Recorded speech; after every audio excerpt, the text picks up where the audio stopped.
главная мечта, конечно, чтобы людям жилось легче. Видеть результаты своего труда. Впереди реальная работа и желание как можно качественнее ее делать, чтобы она приносила больше удовлетворения людям и больше моей стране, в которой я родился, в которой я и умру.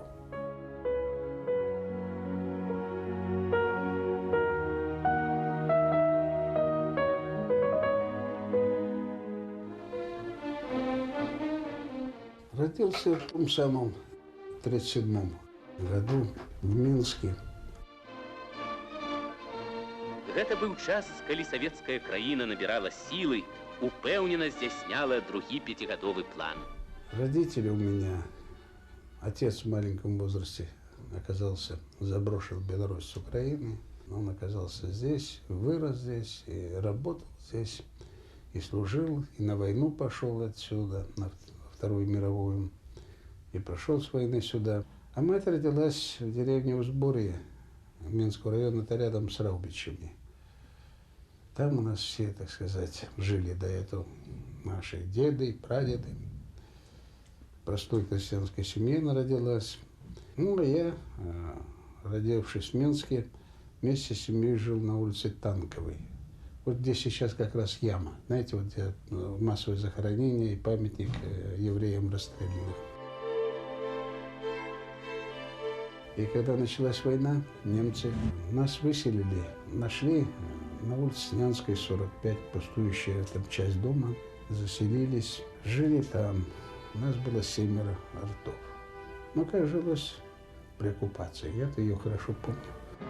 Захапіўшы горад, гітлераўцы ўзнялі над яго зганьбаванымі дамамі сваю павуковую свастыку.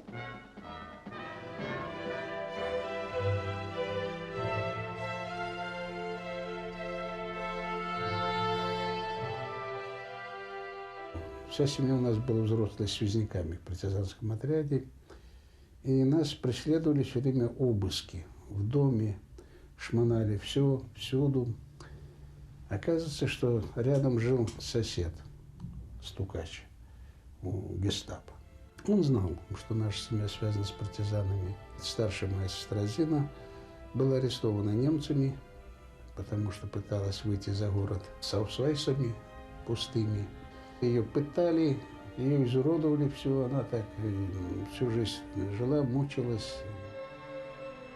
Привезли нам из партизанского отряда, как сейчас помню, десяток яиц, кусочек масла и кусочек сала.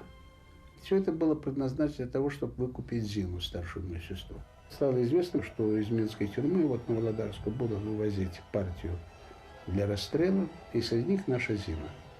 Мать взяла меня, но я поразился, как она выдрала кошелочку, каждое яйцо куриное вымыла, вычистила, положила так красиво, выстирала тряпочки белые. Это масло красиво так оформила, кусочек, и сало.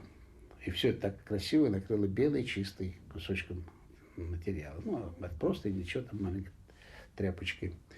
И вот мы пришли с ней вдвоем. Стоим, значит, наконец-то открываются ворота, к ним подгоняют, тогда деревянные ворота, они были почти вплотную к самому зданию тюрьмы, и туда подгоняют грузовики и вывозят людей, сажают на грузовики. Связаны руками, толкают, заталкивают, и женщин, и мужчин, и стариков, и помоложе, и вдруг смотрим, тащат нашу Зину. И моя мать бросилась к немцу офицеру, упала перед ним на колени. Пан, там киндер. И эту кошелку так, чтобы тот обратил внимание. Вот я помню, как сейчас кожаную перчатку приоткрыл, так этот тряпицу глянул, но там вид был весьма привлекательный. Постоял, подумал, потом дает команду «Киндер век», значит, ребенка долой. Ее сбросили. Мы ее оттащили на обочину, в сторону, где сейчас роддом, да, туда, помню. И колонна ушла. А Зина осталась выкупленной у нас.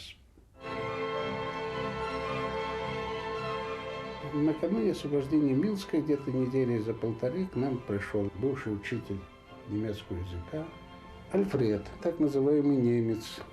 Потом оказался это наш человек. И сказал, что вам надо уходить. Ваша семья вся будет вот, буквально в ближайшее время забрано, и вас всех расстреляют.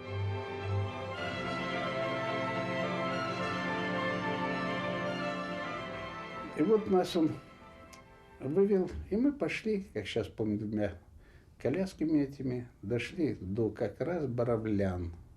А направлялись мы в Марьяливо. Разгромив главную оборонительную полосу противника на протяжении 460 километров, двигаясь к Минску, Красная Армия сметала промежуточные рубежи врага. Все устремилось в этот гигантский прорыв. Все было подчинено единой задаче уничтожить врага. А когда в Марьяливо мы находились, пришли наши войска, я помню, как первые машины проехали, а потом прошел танк. На танке сидели наши солдаты, как люди, обезумев там от радости, счастья, высыпали на улице, плакали. Встреча такая. Вот я ее запомнил, потому что я бегал среди этих машин, и все, к солдатам приставал: возьмите меня в Минск. Я запомнил такой эпизод. 45-й год. Победа. Стрельба в Минске была. Тех, кто были здесь вооруженные, так сказать, солдаты, там офицеры, все стреляли вверх. Ракеты запускали. Вот. Прошло несколько месяцев. Однажды я был в кухне. Это уже было не несколько, уже было, простите, уже осень. Поздняя, пожалуй, даже. Открывается дверь. А там дверь такая, как открываешься, как вот входная, и сразу попадаешь как бы на улицу.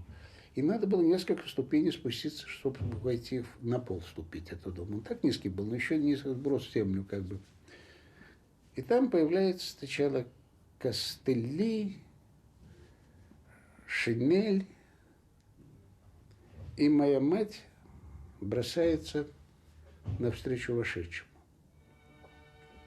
И смотрю, опускается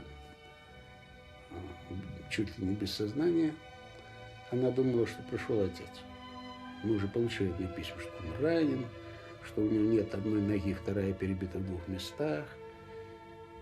А это пришел муж соседки. Вот это я запомнил, а потом наконец-то пришел отец.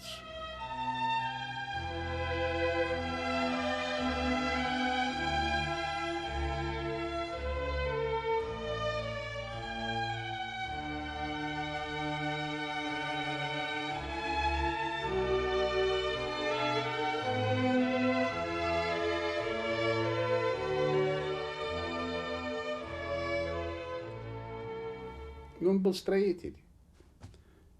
Выбыл участок, получил как инвалид войны на улице Издательской.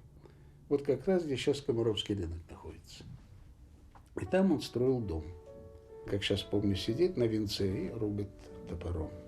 Ноги одной нету, вторая у него там никогда не слушалась его, она была так, что он без костылей не мог передвигаться. А нам же лень ему помогать. Конечно, хотелось, я уже тогда пацан, увлечен был футболом. Заметили меня, взяли в детскую спортивную школу, а потом в футбольную школу молодежи. И я помню, впервые принес домой, нам давали стипендию, 800 рубликов. А батька мой прорабом работал, получал 1100. Как мать плакала, увидев, так сказать, подспорье от футбола. Ну, а с футбольной школы молодежи так случилось, что я оказался в команде мастеров. Футбол зарядил умением противостоять сложностям, трудностям. Это и болевые ощущения, и бывали душевные, не только поражения, но были какие-то там жизненные неурядицы. У Мінску адбылася черговая гульня на першинство краіны по футболу. У своих лепшых составах вышли на поле неодноразовый чемпион СССР, коллектив московского «Спартака» и команда «Беларусь». Гэта іх другая сустрэча в этом сезоне. Першую, як вядома, выиграли мінчане. Цікава, ці здолеюць сёння спартаковцы взять реванш. Но особые отношения у нас были с Геной Хасиным. Это был такой напористый, такой динамо, такой таран. Если он уже пошел по левому флангу, удержать его было невозможно ни одному игроку сборной. И я помню, когда Гена залепил Яшину 2 гола здесь, а потом интервью Яшина в газете «Димон» корреспондент задает вопрос: а кто из футболистов для вас наиболее опасен в мире? Это уже был мировая величина. Он говорит: Геннадий Хасин. Говорит, он смотрит в одну сторону, бьет в другую, а мяч лечит третью. Вот именно при таких ситуациях Геннадий замолотил ему, помню, удар был слева у него такой, что человеку было трудно устоять.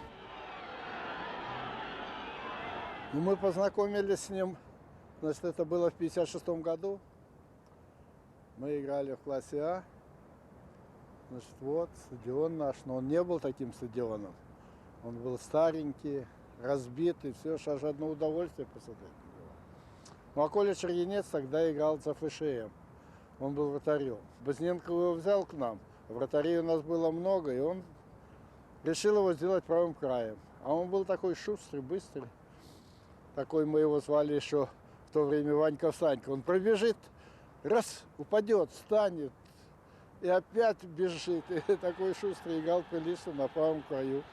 И вот на этом стадионе, вот он справа проходил, идет, бежит, а я слева проходил, простреливая, и он успевает набежать, поставить голову, забьет, упадет, значит, а он сам, когда ведет мяч, так у него очень хороший финт был. Он шустрый, быстрый, бежит, и вот он ведет этот мяч, потом раз его оставит, сам убежит вперед, и за ним начинают убегать защитники, а мяч там. Они пробегут туда, он назад подходит, берет этот мяч, и уже идет дальше. Ну, вот такая вот была молодость, с этого начинали, а потом уже все пошло, как обычно, и вот уже 50 лет прошло. Футбол дал мне очень много, физически. Когда я оказался в милиции, это весьма-весьма пригодилось. Это бессонные ночи. А тогда розыск работал, ну, действительно, в таком напряжении, что никаких там разговоров не было, что мне дайте выходной, или мне надо завтра, в субботу я не приду на работу, или в воскресенье. Во-первых, тогда суббота была рабочим днем, воскресенье. А во-вторых, была потребность. И Богу была потребность быть на работе. Я не знаю, я, наверное, фанат вот в милиции был. Потому что я, поверьте, приходил домой в 3 часа, скажем, ложишься спать, а несколько раз проснешься от того, что на работу быстрее бы пойти. Вот там у тебя столько осталось вопросов, и есть хорошие задумки, вот раскрыть преступление, это же был венец, так сказать, твоих напряжений. И, конечно же, хотелось, чтобы быстрее дорваться до этой работы.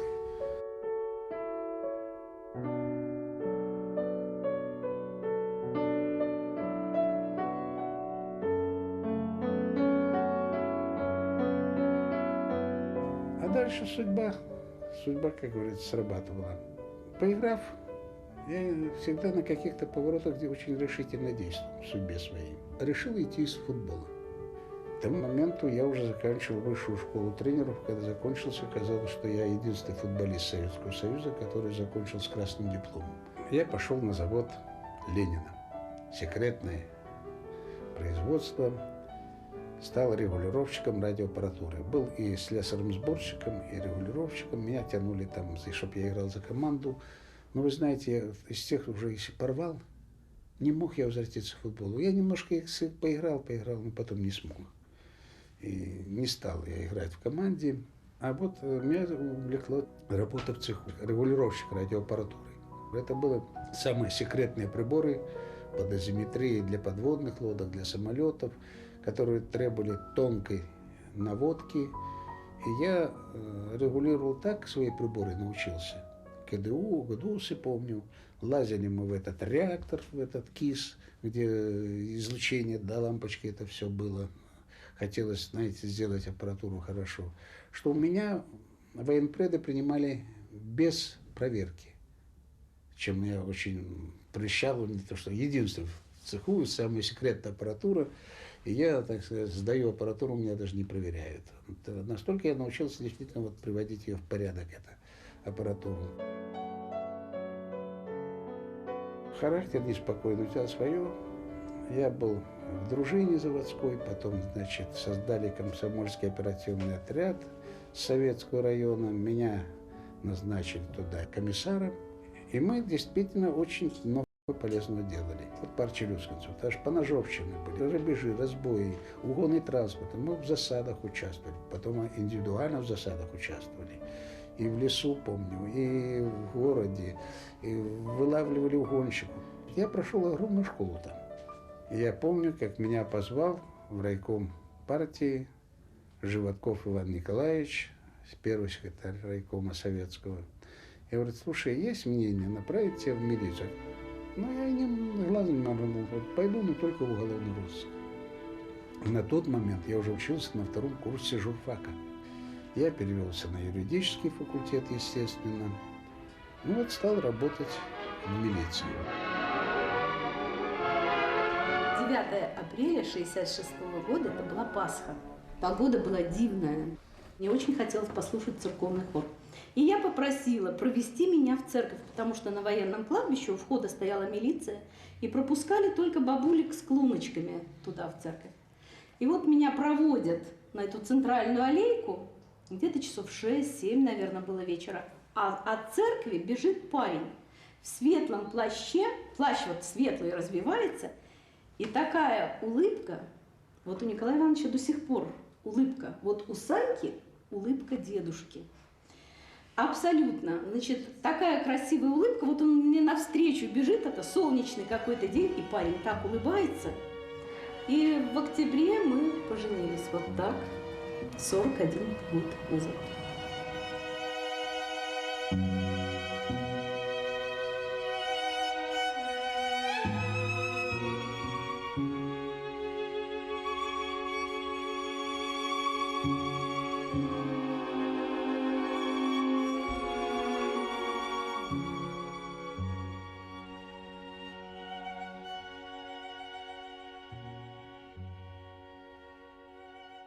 И каждый в семье знает, что бы ни произошло, хорошее, плохое, что бы кто-то из них даже не очень хорошо сделал, но семья всегда вытащит, правда? Подставит руки. Может быть, нашлепает, надает хорошо, но руки подставит. Николая Ивановича Чергенца я знаю уже больше 40 лет. А познакомились мы с ним вот в этом здании. Правда, сейчас здесь новые вывески, красиво все. А раньше здесь был просто советский райотдел милиции. И в этом райотделе милиции больше, чем 40 лет назад Николай Иванович начинал свою деятельность рядового работника уголовного розыска. Он пришел к нам не таким новым птенцом, а он уже был, так сказать, подготовлен товарищ в смысле общения с людьми. И вот это общение с людьми, когда он пришел в розыск, дало ему большой импульс. И он за короткое время стал одним из лучших работников. Ну, мы его опыт распространяли опыт его, и считался он как бы эталоном в работе уголовного розыска. Хотя люди были постарше, и поопытнее, но вот это вот необычное общение с людьми давало ему большие козыри. Николай принес в уголовный розыск к нам целую кучу бумаг. Вот это моя вот книга. Но мы даже не поверили сначала, что он мог написать книгу при такой загруженности в работе. Никто у нас здесь не писал таких книг. И вообще-то работали, как говорится, в уголовный розыск во все лопатки, а кто бы что-то написал, не было. А Николай первый, кто это сделал, написал такую книгу. Потом он написал еще очень много книг. И я очень доволен, что в городе появился такой писатель, милиционер, который написал так много хороших книг. Люди тянулись к нему, тем паче, по натуре очень добрый.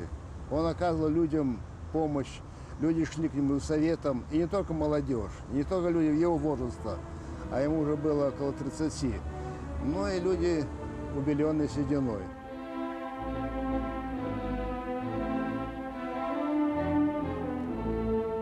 В тот период был редкий случай, чтобы с гражданки прямо уголовный розыск без опыта, без ничего, таких случаев я не помню, не было.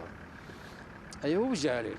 Ну и буквально он за короткое время он показал себя во всех направлениях. Буквально где-то 2 года был оперполномоченным, может, год там или 2, старшим, а потом он стал начальником уголовного розыска.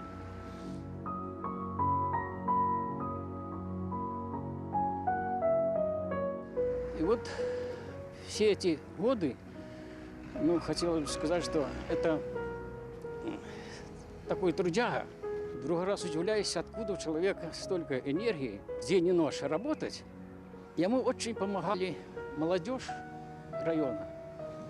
Куда бы ни пошел, как все его назвали Коля. И он без информации хорошей о тех преступлениях и кто их совершил, почти что никогда не проходил. Ему все хотели помочь. Но моя сила была в том, что у меня были, конечно, огромное количество помощников. Ребят, внештатников, дружинниками я дружил. Ну, внештатники у меня пришли из комсомольского оперативного отряда. Надежные ребята, на которых я мог положиться. И они с удовольствием. Вот идешь один в окружении ватаги, как себя чувствовал нормально, скажем, по сельхозпоселку, где грабежи, разбои, убийства, все, что можно было. Ты идешь спокойно. Правда, у тебя пистолет еще согревал, так сказать, душу и тело. Вот. Но ребята очень здорово помогали. Это было, по-моему, была это моя основная сила, опора. И я из этого сделал еще один очень важный вывод для себя как опер, что надо как можно больше быть с людьми. Опером того времени приходилось быть одновременно и участковым, и одновременно патрульно-постовым милиционером. В советском райотделе, как сейчас помню, был один грузовик. Ей-богу, приходилось порой за свои деньги покупать бензин, чтобы доехать на место происшествия. Но в то же время, конечно, это человеческое такое желание покарать зло брало вверх. 60 гадоў спаўняецца мінскай міліцыі. 60 гадоў нясуць неспакойную службу яе салдаты, аберагаючы спакой роднага горада.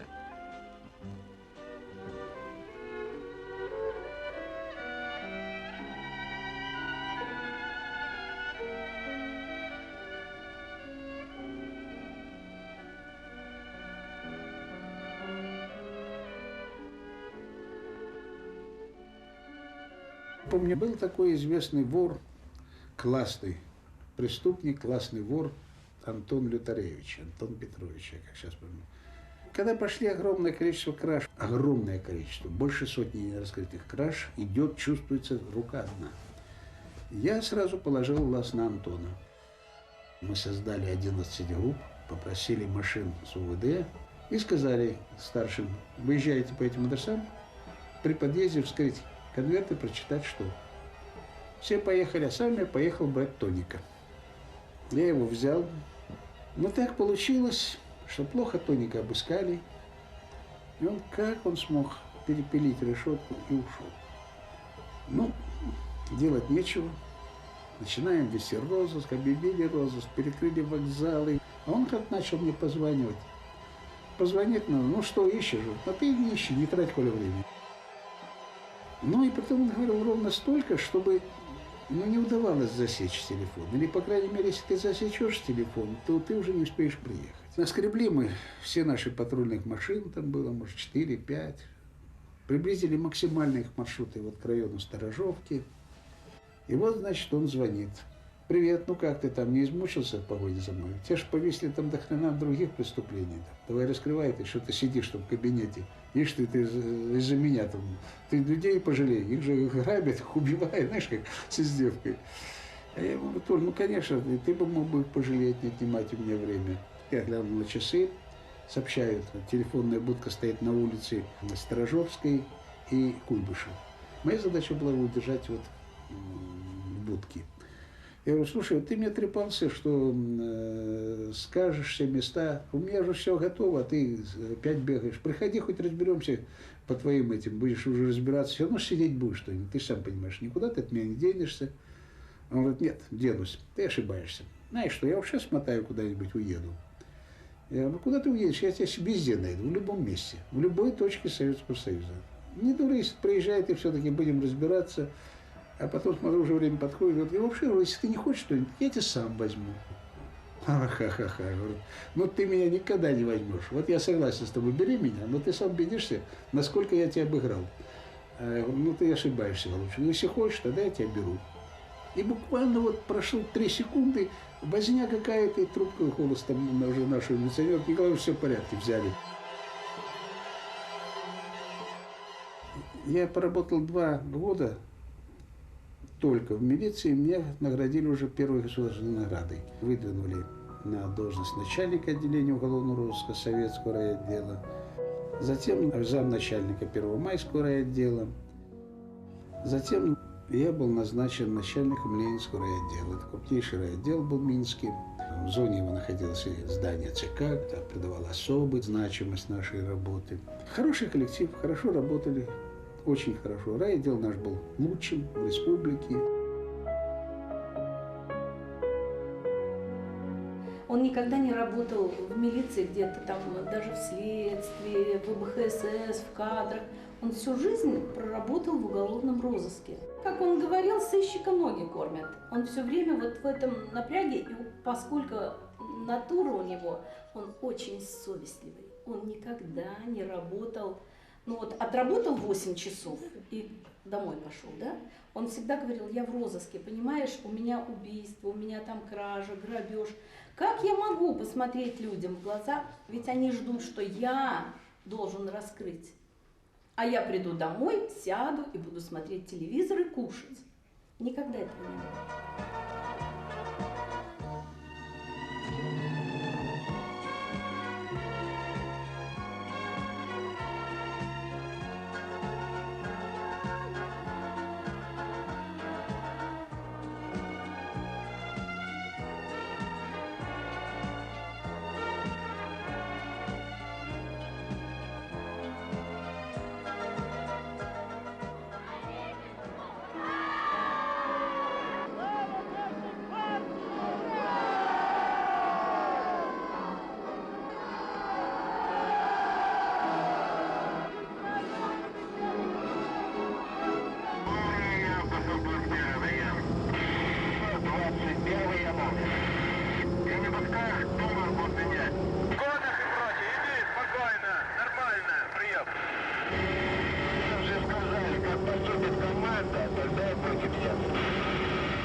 Шел 83-й год. В Афганистане полыхала война, и мне предложили из Москвы, чтобы не поеду ли я туда. Я, конечно, с радостью согласился. Это было для нас. Мы были воспитаны в этом духе, как же защищать интересы Родины, каков тут может быть вопросы. Вызвали в Москву, прошел всю медкомиссию. Николай Иванович Чередец для меня не просто товарищ, друг, но он для меня боевой брат. Боевой потому, что я его встретил на одной из операций под Кабулом. И мы с ним как-то вот сразу встретились, познакомились. И вот он мне вдушил какое-то доверие. Вот свои глаза сияют, глаза боевые, вот, жизнерадостные. Потом я еще узнал, что он и писатель, оказывается. Как-то запросто мы с ним сошлись. Вот, он рассказал о своей семье, о своей работе. Я тоже рассказал о себе, и мы совместно воевали. Советников афганских вооруженных сил и Министерства внутренних дел много было, таких боевых наших генералов, но Николай Иванович особенный. В чем его заключается особенность? Я бы его причислил к героям Советского Союза. Один в окружении, хотя и людей, одетых в военную форму, которые участвовали и в бандформированиях, и были душманами, и не хотели служить, и полуграмотные, и неграмотные. Их переодели в форму Царандой, сформировали подразделение Царандой, которое охраняло и защищало Кабул, поставили командира, а рядом поставили советского советника, сейчас Николая Ивановича. Он каждый день, то ли в бою, то ли в мирной обстановке, то ли просто вот там в пункте постоянной дислокации подвергался возможному нападению на него и возможному покушению на него. Для меня Николай Иванович образец генерала, образец человека, который умеет работать как в мирной, так и в боевой обстановке. не взирая на те опасности, которым он подвергался, в частности, будучи в Кабуле.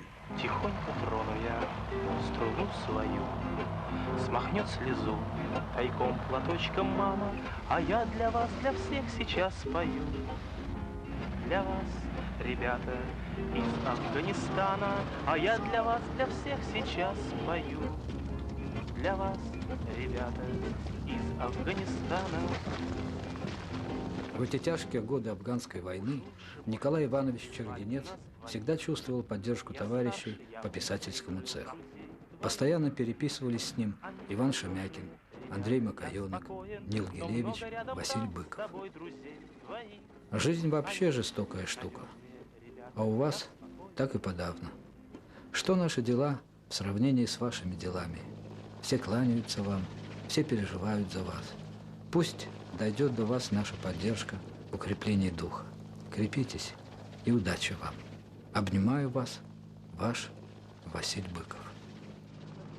Вот помню лето 85-го года, это начало перестройки для нашей страны и для нашего союза, где мы были вместе, да? Боевые действия под Кабулом. Я нахожусь на командном пункте, довольно серьезные боевые действия. Несколько банд формирований просочились с Пакистана, и надо было их ликвидировать. Подъезжает колонна машин. Из колонны машин выходит группа, я так сразу увидел, офицеров. Все в одной форме были, как афганцы. Вместе с афганцами в тесном взаимодействии работали. Приближаются ко мне. Из группы отделился один офицер, без знаков различия, подходит и представляется. Главный военный советник при Царандое, генерал-майор Чергенец Николай Иванович. Я представился тоже ему. Командующий 40-й армией, генерал-лейтенант Родионов Игорь Николаевич. Ну что, Николай Иванович, будем взаимодействовать. У нас этот день прошел очень удачно. Без потерь. Было несколько ранений наших военнослужащих. Но изъяли много оружия. Так, кто захвачен? Захвачен Дочекат, 20 орудием огня американского производства. Прямо со станком так и взяли. Так точно. Станок был брошен где-то метров 300. Это убитый, да? Так точно. Молодые ребята, да? И вот эту выставку с оружием и показали нашим журналистам, членам правительства, которые подъехали. Вот так завязалась наша дружба. Для вас, ребята, из Афганистана. Уж лучше, может быть, призвали б нас двоих. Я старше, я б прикрыл нам друзей твоих. Они надежные ребята, я спокоен, но много рядом там с тобой друзей твоих. Они надежные ребята, я спокоен. В 1993 году, когда председателем Комитета социальной защиты военнослужащих был генерал-лейтенант Чергенец Николай Иванович, он пригласил меня к себе в кабинет, разложил уже проект этого памятника и говорит: вот смотри, от строительства этого памятника силовые ведомства и министерства все отказались. Некому финансировать, надо на общественных началах начать. Работали только в ночную смену, потому что днем движение было. В плане финансирования я хочу сказать, что Николай Иванович Чергенец решал эти проблемы. Оказывал помощь Новикову Анатолию Николаевичу и Шейман Виктор Владимирович. Но вообще большую помощь оказывали в строительстве памятника, когда финансирование началось горосполкомом. Памятник начал вырастать. На открытии присутствовал глава государства Александр Григорьевич Лукашенко.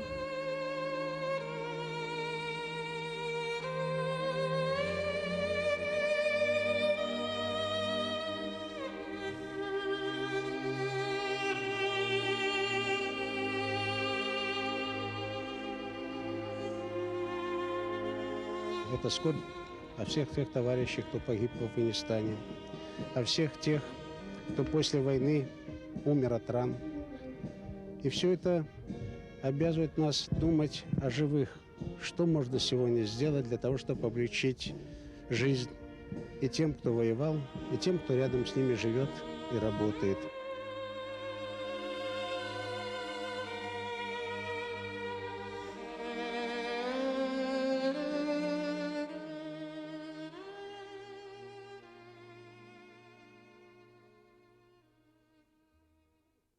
Был период, когда в милиции перестали платить за звание, и это был чистый оклад его и чистый оклад мой, 2 детей. Мама у нас с нами всю жизнь жила, и мой младший брат. То есть денег, ну, мягко выражаясь, очень не хватало. И он ездил по выходным еще. Судить футбол куда-нибудь в Борисов, вот завод Ленина с кем-то играет, это не бог знает.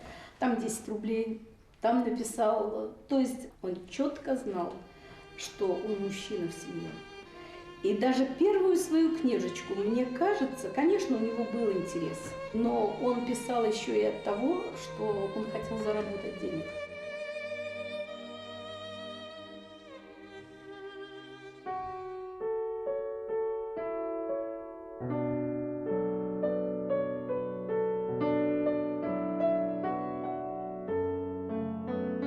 Николай Иванович Чергенец – человек некальких романтичных професій.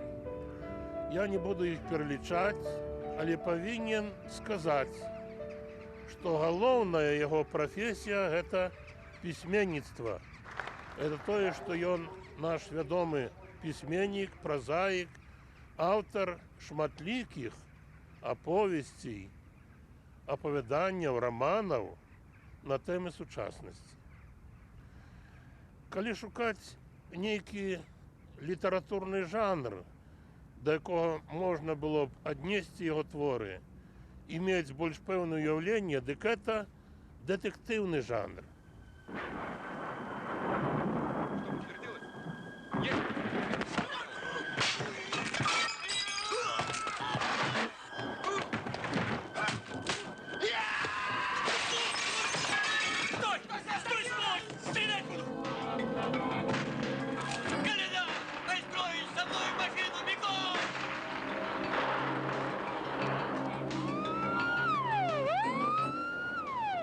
Його детективи мають яскраво виявлений соціальний характер. Починав він, наскільки я пам'ятаю, недě у 70-ті роки. З'явилися його перші твори. І чим він тоді до себе ніяк привабив? Привабив найбільш своїм героям. Нам нужен перевозчик. Перевозчик чего? Героина, Конюхов. Чистейшего героина. Все, уходим. Отставить, майор. Нам еще международного скандала не хватает. Есть еще одна проблема. Какая? Ветров. Если я подпишу, вы убьете меня? Не сейчас. Может быть, потом. Уходим! Герой его творов – это человек с добром у серці, з почуттям правди життя, з почуттям справедливості. Стой, стой! Товарищ капитан! Лейтенант Купревич, вам задание. Отправляйтесь немедленно с группой Бараташвили под селищами немецкий десант. Врага уничтожить.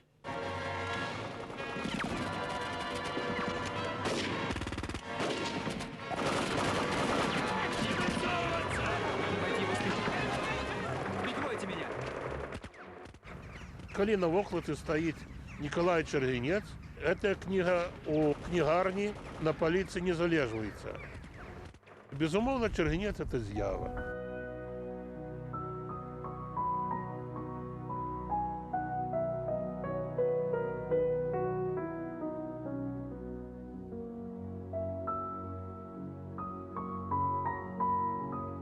Жизнь, она такая, в общем-то, и сложная, и, как говорится, идет местами, да, где полегче, где потруднее. Но нам, может быть, этим и прекрасно. А если уж говорить действительно о совете, то, наверное, совет один. Людям надо быть готовым ко всяким поворотам в жизни и быть способным на то, чтобы преодолевать не только трудности, но и, извините, минуты вот такой большой радости. Это тоже очень сложно. Да я вообще не представляю себе, честно говоря, творческого человека, который бы не получал подзарядку от того дела, которым он занимается. Это же общение с людьми. Это людские судьбы, информация. А если вот на наш, так сказать, рельсы перевести, так это еще и важная государственная деятельность, которая нужна стране. Конечно, тут на председателя комиссии идет большой навал нагрузки, он должен пропустить через себя все и вся. И законопроекты, и переписку, и приемы граждан, и встречи с парламентом других стран, с международными организациями.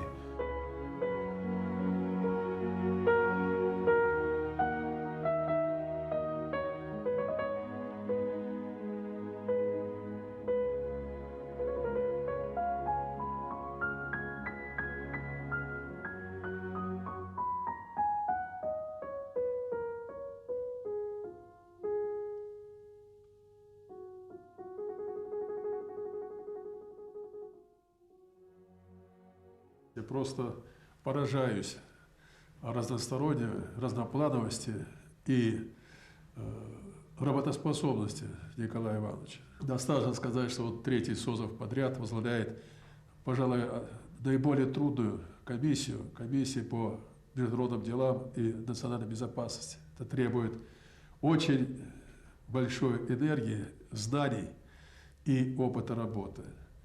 Порой удивляюсь его принципиальности, требовательности, в первую очередь, к самому себе.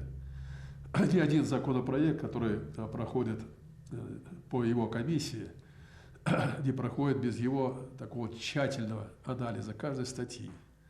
Притом он думает, в первую очередь, как этот законопроект отразится на наших людях, как отразится на авторитете нашего государства.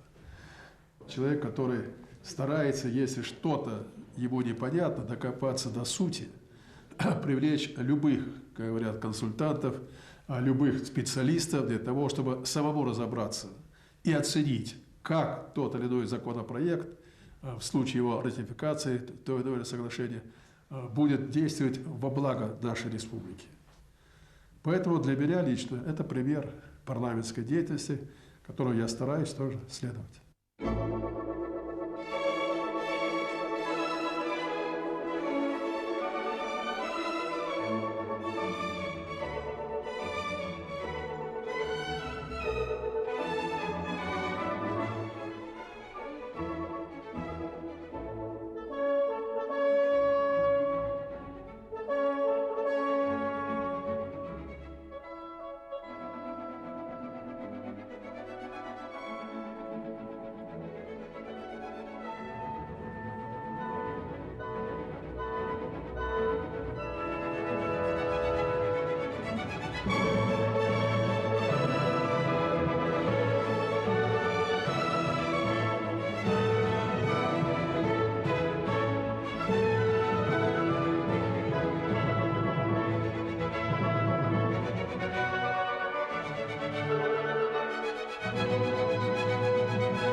Награждение любого человека – это случай или событие, которое позволяет ему сделать какой-то анализ того, что он сделал в жизни.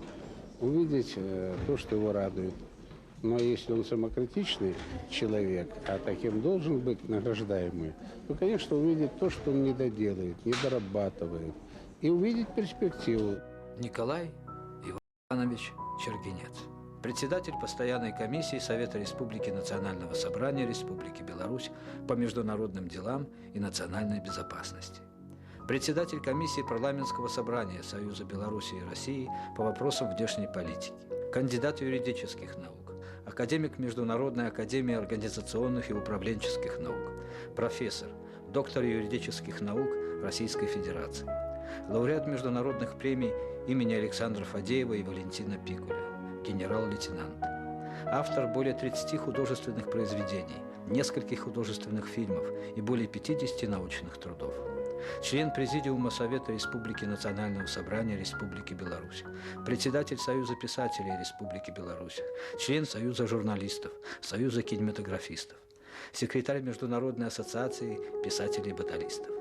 В 1998 году внесен в Книгу рекордов Гиннесса за разноплановое достижение в области культуры и науки. 3 боевых ордена и 12 медалей Советского Союза, 2 ордена и 3 медали Демократической Республики Афганистан.